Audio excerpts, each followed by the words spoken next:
Face aux limites des modes classiques de financement des projets, les jeunes entrepreneurs se tournent de plus en plus vers un mode alternatif dénommé le crowdfunding. En effet, cette activité se trouve depuis près d'une dizaine d'années au cœur de l'accompagnement financier des entreprises, et notamment des jeunes entreprises. Cela dit, même si le rapport d'Afrique Arena datant de octobre 2020 estime le potentiel en besoin de financement participatif en Afrique à près de 2 milliards de dollars d'ici à 2025, cela représente à peine 0,1% de la demande mondiale, ce qui laisse entrevoir que le besoin est encore grand. Pour en parler, nous recevons un jeune entrepreneur qui en a fait son cheval de bataille et qui s'y est d'ailleurs structuré à partir du crowdfunding. Borel Taguia, bonjour. Bonjour Fabrice. Merci d'honorer à cette invitation de Africa TV. Merci à vous. Alors, nous parlons du crowdfunding. Ouais. À noter déjà que vous êtes promoteur d'une entreprise financée par du crowdfunding. Ouais. Et vous avez également lancé votre plateforme de financement participatif. Effectivement. Très bien. Tagus Investment, pour ne pas la citer. Ouais. Le crowdfunding, de manière simple pour nos téléspectateurs, c'est quoi? Alors, le crowdfunding, c'est un système, un moyen de financement des projets qui permet notamment aux porteurs de projets de faire financer le projet par la foule, de façon générale. Donc, on appelle à la foule pour qu'ils viennent financer des projets, des porteurs de projets, donc des jeunes entrepreneurs. C'est ça le crowdfunding, un financement de projet par la foule. Concrètement, comment ça se passe? Alors, financement par la foule, oui, oui, mais comment? C'est un peu ce modèle, déjà ce qui est même pratiqué, vous voyez, c'est quand 2-3 personnes se mettent en commun pour pouvoir réaliser un projet. En se mettant en commun, notamment, ça facilite un certain nombre de choses, notamment en termes de financement. Et c'est un peu plus facile pour les trois de pouvoir mettre leur projet. Le crowdfunding fait maintenant appel à une plus vaste campagne de personnes. Vous voyez? Là, on ne parle plus de 2-3 personnes, on peut aller à 100, on peut aller à 1000. Tout cela dépend maintenant de la notoriété du projet et des objectifs que s'est fixé le projet en question. Donc, le crowdfunding, c'est se mettre en commun comme en abrégé les tontines. Ouais, c'est se mettre en commun pour pouvoir réaliser un même projet. Peu importe le montant. Peu importe le montant. Le montant maintenant est fonction du projet à réaliser. Et le montant est défini par le porteur de projet, je suppose, ou bien par la communauté qui a bien voulu réaliser le projet en question. Alors, d'où vient le concept? Il semble qu'il a une base anglo-saxonne, crowdfunding. Oui. En français, du financement participatif. Effectivement. Alors, le crowdfunding ne date pas d'aujourd'hui. Néanmoins, ce que beaucoup pourraient penser, ça ne date pas des années 2000 ou 20e siècle, comme on le pense. Non, le crowdfunding est né depuis le 18e siècle. On parle du crowdfunding. Enfin, les actions déjà qui relèveraient du crowdfunding datent depuis le 18e siècle. Vous voyez par exemple aux États-Unis la Statue de la Liberté. Elle a été réalisée à partir d'un financement participatif. Je ne sais pas si à cette époque on parlait de crowdfunding, mais ça, du crowdfunding, on avait près de, je crois, 1600 souscripteurs. Si j'ai bonne mémoire, on avait près de 1600 souscripteurs. Et également plusieurs autres projets qui sont nés tant en Europe, aux États-Unis, qui ont sollicité notamment l'intervention de plusieurs personnes pour pouvoir concrétiser ces projets-là. Et les mêmes choses s'observent en Afrique. Nous avons ce qu'on appelle des tontines chez nous. Vous voyez, on a des tontines où des personnes se mettent en commun, ils cotisent de l'argent. Après, quand quelqu'un a un souci, un problème, il vient prendre cet argent, va régler son problème, après il vient remettre. Vous voyez, ça, c'est déjà une sorte de crowdfunding qu'on faisait même déjà, que nos parents faisaient même sans qu'on appelle cela crowdfunding. Et donc, pour dire ici que cela ne date pas d'aujourd'hui, c'est un procédé, c'est quelque chose qui est réalisé depuis, en réalité, depuis le 18e siècle, qui aujourd'hui a pris une autre ampleur. Aujourd'hui, on a digitalisé la chose. Aujourd'hui, on met les choses en ligne, on met sur une plateforme où plusieurs personnes peuvent se connecter. C'est ici afin d'augmenter la possibilité de souscripteurs. Ouais, donc avant, c'était peut-être du bouche à oreille. Donc des souscripteurs se mettaient ensemble, on en parlait, les gens pouvaient souscrire. Aujourd'hui, on a digitalisé, on a mis sur une plateforme pour avoir des millions de souscripteurs parfois même dans certains projets. Des souscripteurs qui viennent de plusieurs nationalités, de plusieurs continents. Effectivement. Alors, comment se passe le processus? De manière concrète, j'ai une idée A qui doit être soumise à un public B. Je la soumets comment? Comment j'entre en relation avec une plateforme de crowdfunding? Comment est-ce que j'active les leviers pour susciter des adhésions? Comment est-ce que je rémunère mes différents souscripteurs ou contributeurs?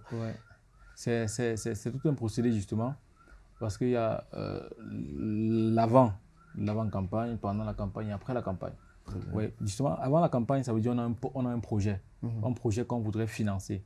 Maintenant, quitte à trouver dans la plateforme que l'on trouve assez bien structurée pour pouvoir, adéquate, voilà justement, la plateforme que l'on trouve adéquate pour pouvoir faire la levée de fonds de notre projet. Déjà, il faut relever que la plupart des plateformes qui existent sont étrangères.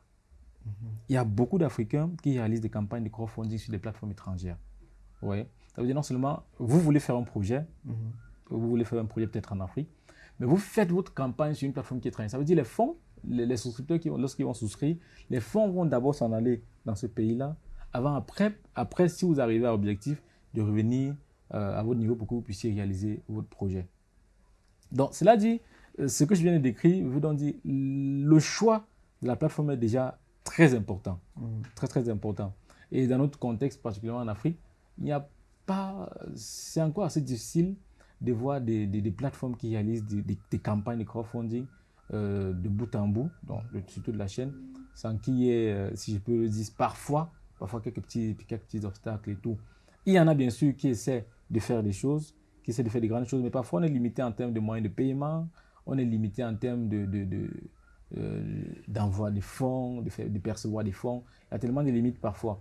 C'est pour ça que beaucoup encore vont sur des plateformes étrangères. Donc maintenant, quand on a le projet et qu'on a pu identifier une plateforme adéquate pour notre projet, on va donc au niveau de la plateforme soumettre son projet.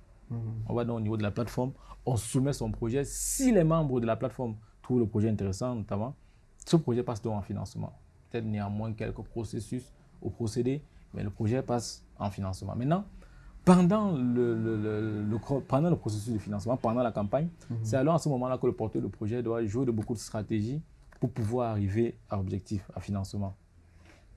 Pendant cette campagne-là, on ne doit justement pas minimiser la dimension de la communication parce que tout est communication. Oui. Si vous ne communiquez pas bien, que votre projet soit sur une plateforme qui a beaucoup d'utilisateurs, il faudrait que vous communiquiez sur votre projet, que vous communiquiez sur les ajouts, sur le chemin que votre projet est en train de faire. Vous voyez? Par exemple, je vais prendre le cas de Taguzrone, par exemple, parce que j'aime beaucoup me baser dessus, parce que c'est une plateforme qu'on a initiée de nous-mêmes. Taguzrone est né pourquoi? Alors, quand je vais lancer le projet Taguzrone, le projet de fabrication de drones, j'ai le choix entre beaucoup de plateformes. Mais seulement, les conditions de ces plateformes-là, il y avait beaucoup d'inconvénients que j'ai trouvés sur ces plateformes-là. Donc, du coup, je décide de faire nous-mêmes notre propre plateforme où les gens viendront donc investir dans notre projet, à savoir la plateforme taguzrone.com. Maintenant, il a fallu que nous communiquions. Donc, pendant la campagne maintenant, il s'agit de communiquer sur le projet. Montrer aux gens que voici un projet assez innovant, un projet qui demande à ce que vous venez financer, qui vous appelle en tant qu'investisseur et qui a des chiffres, des données exactes qui vous permettront demain, en tant qu'investisseur, de pouvoir jouir des gains de l'entreprise. Oui. Donc, on a communiqué sur notre projet, par exemple, on a commencé à communiquer. Et à chaque fois que le projet faisait un petit bout de chemin, on communiquait dessus. Parce qu'à chaque fois, lorsque les investisseurs voient que les choses avancent, c'est là où ils comprennent que, ah ok, ça veut dire que nos fonds servent réellement et qu'on peut davantage investir ou davantage appeler des personnes à investir dans le projet. Ça, c'est pendant la campagne. Donc, pendant la campagne, ne pas minimiser la dimension de la communication. Et également, il y a plusieurs autres aspects qui entrent en jeu, notamment le chemin que fait le projet, parce que vous ne devez pas rester statique avec votre projet. Vous devez essayer d'évoluer. Quand vous évoluez, plus les gens voient que c'est évolué, plus ils vous font confiance et plus ils investissent. Ouais. Donc, c'est cette stratégie-là.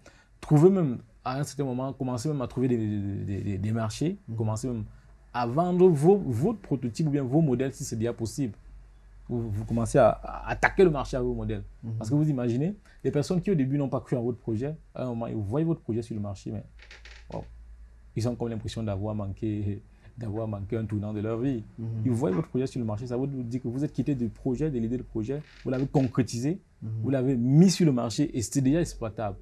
Là, c'est la plus belle forme que les gens souvent voient pour avant d'investir dans un projet. Donc, lorsque on voit que votre projet évolue, les gens s'intéressent davantage et viennent y investir.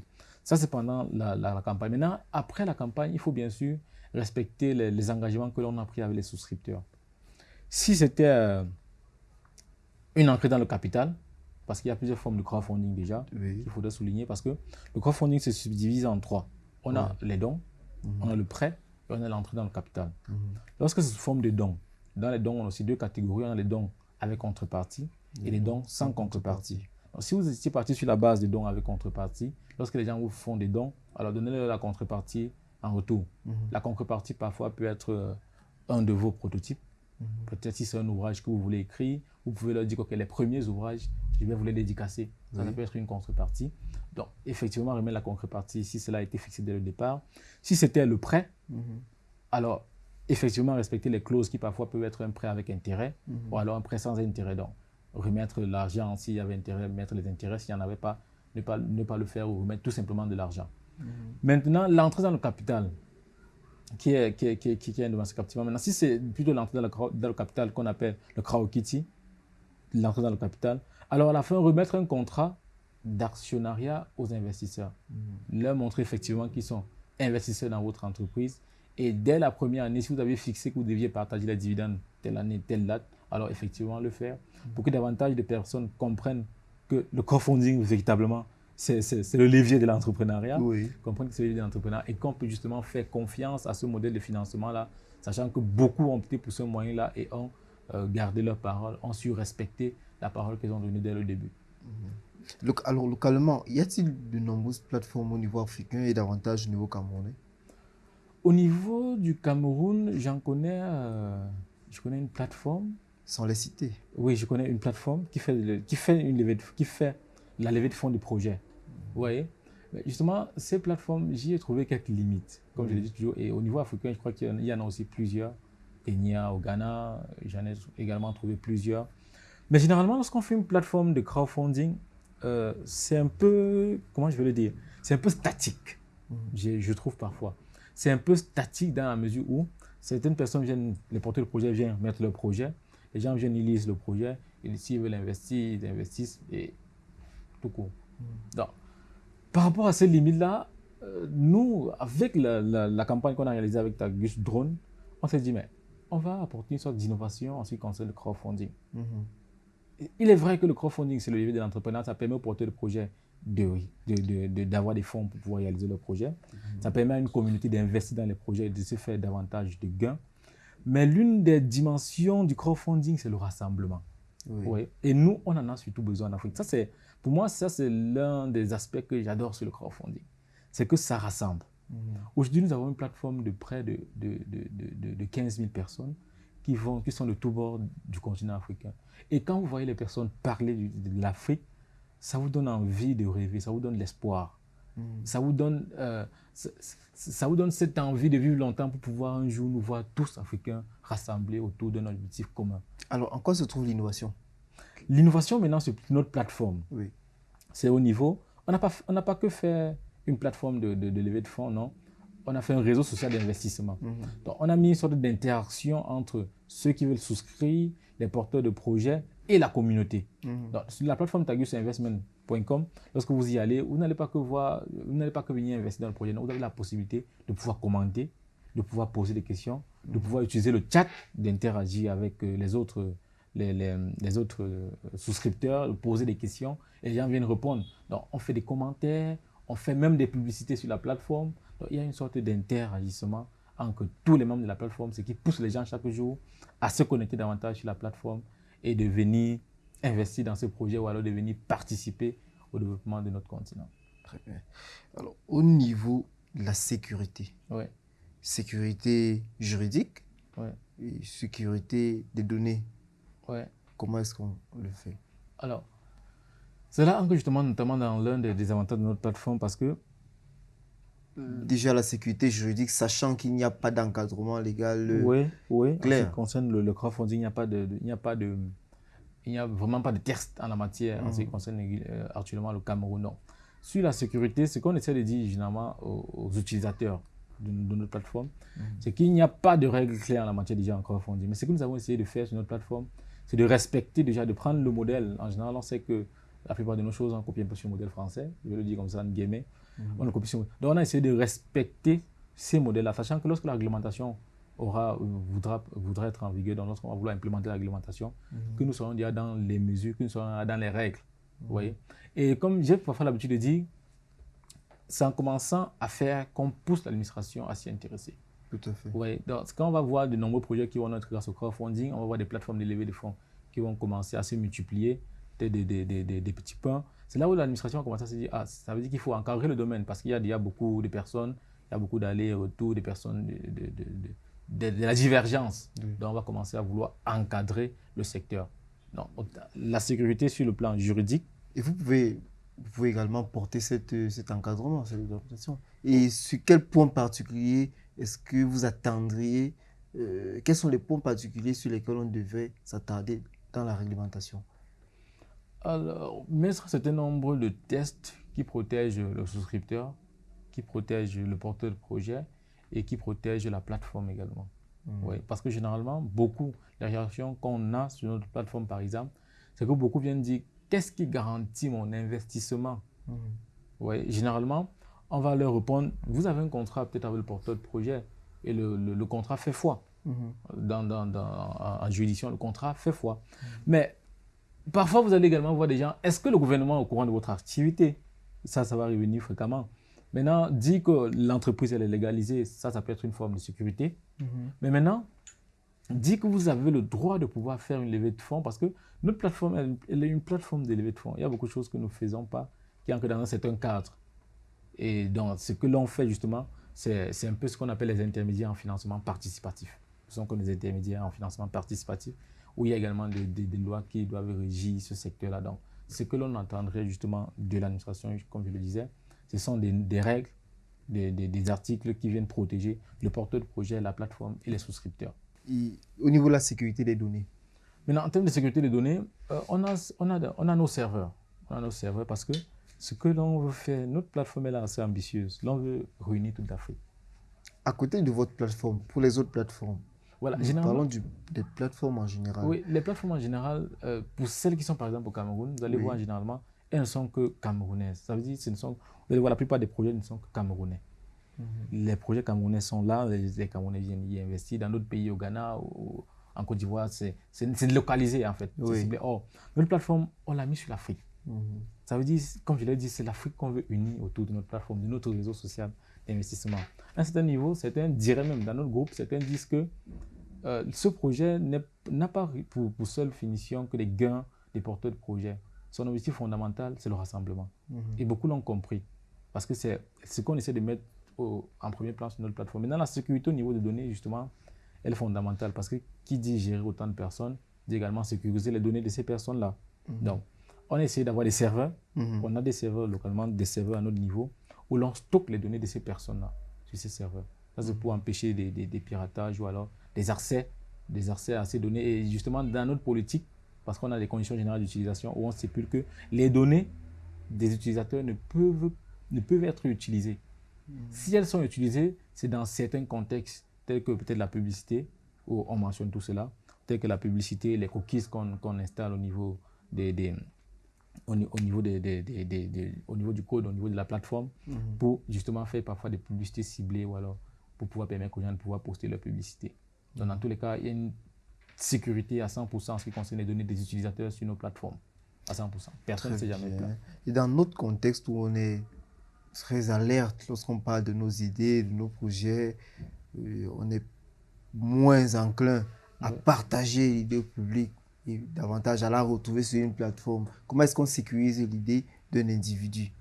Lui se dit, si j'expose mon idée, quelqu'un d'autre va l'attraper sur un site de crowdfunding et aller la retourner, la mettre en sa faveur. Comment est-ce que vous la sécurisez? Justement, à ce niveau, c'est... Au niveau de l'OAPI, comment ça se passe? C'est assez complexe parce que c'est un truc qui a toujours existé, qui existe et qui va toujours exister. En général, vous allez voir beaucoup de personnes dire que leurs idées, ils ont eu une idée et l'idée a été volée. Beaucoup, généralement. Ça se fait même dans l'organisation des concours. Vous allez parfois voir des concours qu'on organise rien que parfois pour juste pour voler certaines idées des jeunes ingénieurs qui viennent de sortir ou alors des jeunes promoteurs d'entreprises assez innovantes. Donc, à ce niveau maintenant, ce que l'on essaie de faire aux porteurs de projets qui ont des projets innovants, c'est de leur dire d'aller souscrire, d'aller à l'OAPI pour breveter leur idée.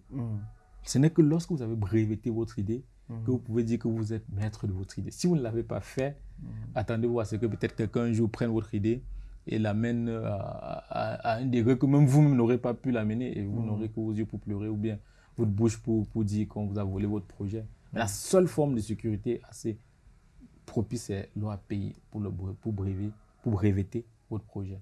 À noter que vous êtes d'ailleurs détenteur d'un brevet d'invention. Effectivement. Alors, parlons de la rentabilité du projet. Ouais. Les séquences de remboursement ou d'actionnariat, oui, même de prise de participation. Ouais. Comment se passe-t-il dans une ambition de crowdfunding? Alors, chaque projet qui vient sur la plateforme a ses objectifs et sa feuille de route. Donc, comme je l'ai dit, d'autres peuvent faire le crowd kitty, l'entrée dans le capital. D'autres peuvent faire le crowdlending, le prêt, ou d'autres peuvent faire des dons. Maintenant, pour ceux qui ont opté pour l'un ou l'autre moyen, lorsque la levée de fonds se termine, donc parfois vous allez voir des personnes qui font une levée de fonds sur 1 an. Après les 1 an, ils disent que l'année qui va suivre, ils vont par exemple faire partager des dividendes aux actionnaires. Donc, lorsque l'année en question vient, ces porteurs de projet partagent effectivement ces dividendes-là aux actionnaires pour que ceux-ci puissent notamment soit revenir sur investissement, soit déjà avoir une sorte de gain et savoir que le projet réellement il est rentable, il est faisable et a commencé à faire son bout de chemin. D'accord. Il peut arriver qu'il y ait des campagnes qui ne marchent pas. Effectivement, justement sur notre plateforme, on a mis un certain nombre d'éléments parce qu'on a mis à 50% le degré d'investissement. On dit au porteur de projet, si votre projet n'atteint pas au moins 50% d'investissement, les souscripteurs se verront remboursés. Mais si au moins il atteint 50%, vous devrez revoir votre business plan et l'adapter par rapport aux fonds que vous aurez perçus. Oui, donc ça, c'est une forme de sécurité parce que parfois, vous allez voir une personne qui met son projet, peut-être il demande 100 millions, après, il atteint peut-être 30 millions, il dit donne-moi l'argent, il va faire quoi? Peut-être il va aller manger l'argent. Donc, on essaie de sécuriser et s'est dit non. L'argent, s'il ne peut pas lui permettre de pouvoir y aller son projet, autant mieux rembourser les souscripteurs. Et si maintenant il atteint au moins 50 millions, il peut réviser son business plan et pour pouvoir utiliser les 50 millions qu'il a pu atteindre et commencer déjà à avancer avec son projet. Très bien. Oui. Il est clair, il est certain que l'administration, il n'y a pas encore de réglementation appropriée liée au crowdfunding. Mais au quotidien, dans vos activités, êtes-vous en collaboration avec les institutions étatiques? Et si oui, dans quel cadre? Oui, ce qu'on essaie déjà de faire, c'est déjà de montrer l'existence de notre plateforme. Vous voyez? Notamment, à ce sujet, on a une présentation, la présentation officielle de la plateforme qui aura lieu en mai, le 21 mai de cette année, où on va présenter officiellement la plateforme. À cet effet, nous allons inviter plusieurs membres de l'État, du gouvernement, notamment dans le secteur financier, pour justement montrer l'existence de cela et le fait que cela est déjà dans notre environnement, est déjà sur notre marché et que l'on devrait commencer à mettre un certain nombre de lois ou de normes juridiques pour que le secteur soit régi par ces lois-là et qu'on puisse avancer favorablement tel que nous le souhaitons. Donc, de temps en temps, on communique avec ces membres-là du gouvernement, on communique avec ces organismes-là, pour ne pas qu'après on vienne dire que nous ne sommes pas dans la régularité, justement. Parce que tout ce que nous voulons, c'est que les choses puissent bien marcher, que nous soyons en normes, en règle, et que nous avancions bien avec la réglementation, avec l'État, le gouvernement. Très bien. Auriez-vous, pour nos téléspectateurs, un mot de fin relativement au crowdfunding? Oui, je dirais à ces jeunes porteurs de projets, qui ont des projets, de taper tagusinvestment.com, de taper le réseau social africain d'investissement parce que c'est une plateforme innovante qui vous permettra, vous porteurs de projet, de pouvoir réaliser votre projet. Et vous, souscripteurs, vous qui avez toujours voulu investir dans des projets innovants sur l'Afrique, de pouvoir trouver des projets innovants sur la plateforme et y investir. Soit on se mobilise en tant qu'investisseur, soit on a des projets et on vient lever de fonds. Dans l'un ou des deux, dans l'un, on est soit l'un, soit l'autre. Ou parfois, on est même les deux. Donc, venez sur notre plateforme, réalisez votre rêve entrepreneurial pour ceux qui ont des projets, ou alors pour ceux qui veulent investir, venez investir et gagner davantage de fonds grâce à vos investissements. Et sur le crowdfunding en général? Oui. Un mot? Sur le crowdfunding? Pour ceux qui doutent encore de l'intérêt. Oui, je dirais pour ceux qui nous regardent que le crowdfunding, véritablement, pour moi, c'est la solution africaine. C'est la solution africaine en ce sens-là qu'elle nous permet à nous tous, quel que soit du bord dont on vient, quel que soit de l'endroit dont on est né, de pouvoir lever notre fonds. Donc, le crowdfunding, véritablement, c'est une solution.